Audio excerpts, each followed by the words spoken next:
are both Eurasian eagle owls that you would recognize from the Harry Potter movies. These birds were also featured in television shows such as Bones, CSI, Zoo, and a Geico commercial. Now these birds are not endangered, but many native species are. We ask you to do your part for both animals in the wild and in captivity so that beautiful birds like these never become endangered. How about a big round of applause for Olympus and Iris? Thanks for bringing them out, ladies. If any of you try to get a photo of our birds in flight, you might have noticed how difficult it would be for a cameraman to capture a bird flying around. So we're going to show you how we overcome that problem here in Hollywood with use of a giant fan, a green screen, and we're going to bring out one of our stud birds, Pepper, a blue and gold macaw.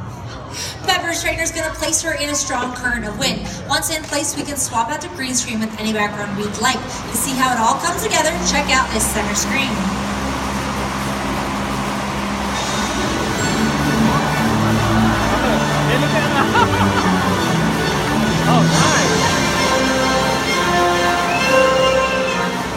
Beautiful flying from Pepper.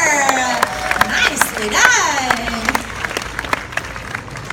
One of the most common questions we're asked here is how do our animals land or roll in a movie or a television show? Well, it all starts with some basic training, and to demonstrate that, please welcome back the star you met at the top of the show. This is Lily.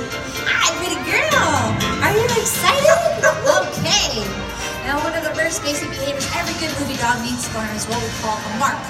It's a simple circle like this. We can take it on any movie set and it lets our dogs know where they need to stand in the scene. And once they learn the mark, it's also important they learn their basic behaviors with both hand and verbal cues, because if we're on a movie set and there's dialogue in a scene, we can't talk over the actor's dialogue, just like in this scene.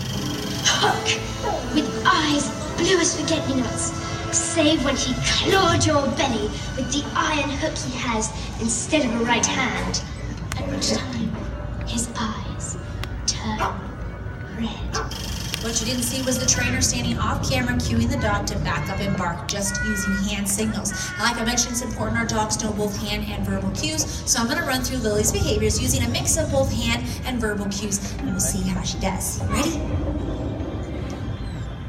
Stay. Lily on the box. Good. Speak. Good. On your mark. Lily, on your mark. No. On your mark. Get on your mark.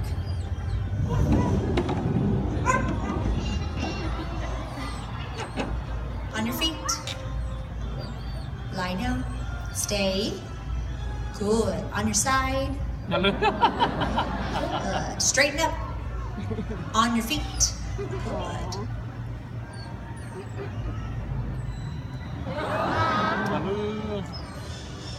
Good. Come here. Good. Stay.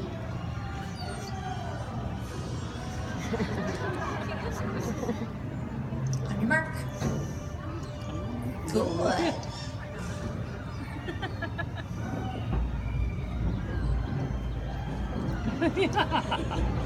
Good. Speak. All right, good girl, Lily. Very nice. Right up here. Thank you. Now, once she's mastered the basics, we can move on to something more difficult, what we call the workaway. To demonstrate that, I need a volunteer, a young lady out there, not afraid dogs, wants to help me out. Okay, I saw you right here in the front of the pink shirt.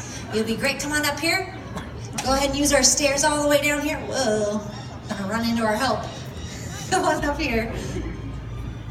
Hi, what's your name? Elise. Elise? Nice to meet you. Where are you from? Utah. Well, welcome to Hollywood. Elise, come on over here. Have a seat right here in this chair. We're going to be our actress, and we'll get our dog in position. Okay. There. Get your mark. Good.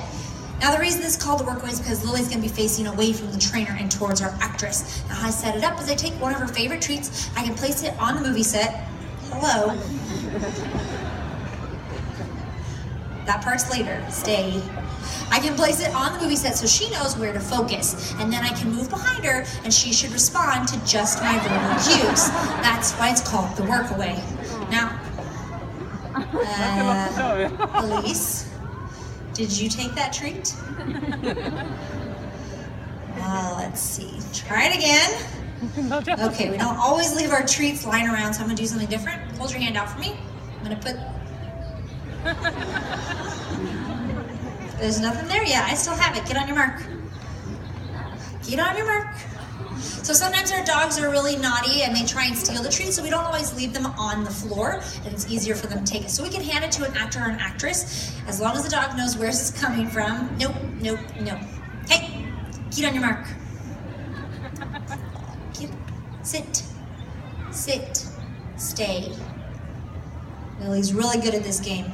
Okay, close your hand around it. Don't give it to her until I tell you to, okay?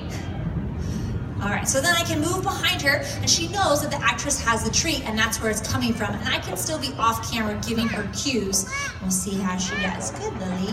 Watch. Lie down. Lie down. Down. Good. Speak. Good. Speak. Speak. Good. On your feet. Watch. On your feet. Good. Sit. Stay. Good. Cover. Good. On your mark.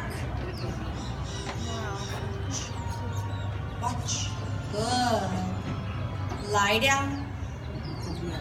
Side. Good. On your feet. Watch. On your feet. On your feet. Good. All right, you can have it. You can give it to Elise. Lily! You're just gonna go backstage and find your own food. Lily! Come here! Hi! You don't want the treat that Elise has for you? Okay, now I'll take it. Thank you very much. Okay, get out of here. Hit the showers. Don't leave, Elise! I have some cool stuff for you. You are officially a trainer for the day, and you too get a front of the line pass. Thank you so much for helping us out. How about a big hand for our actress? Now, not only do the animals have to take direction from trainers, but sometimes they have to take direction from actors. So I need another volunteer, a young gentleman this time, not afraid of animals, want to tell me out. Any young gentleman, someone, oh, right here on the end, you got the blue navy sweatshirt. Yeah, it'll be great for this part. Come on up here next to me. Hi, what's your name? Sawyer.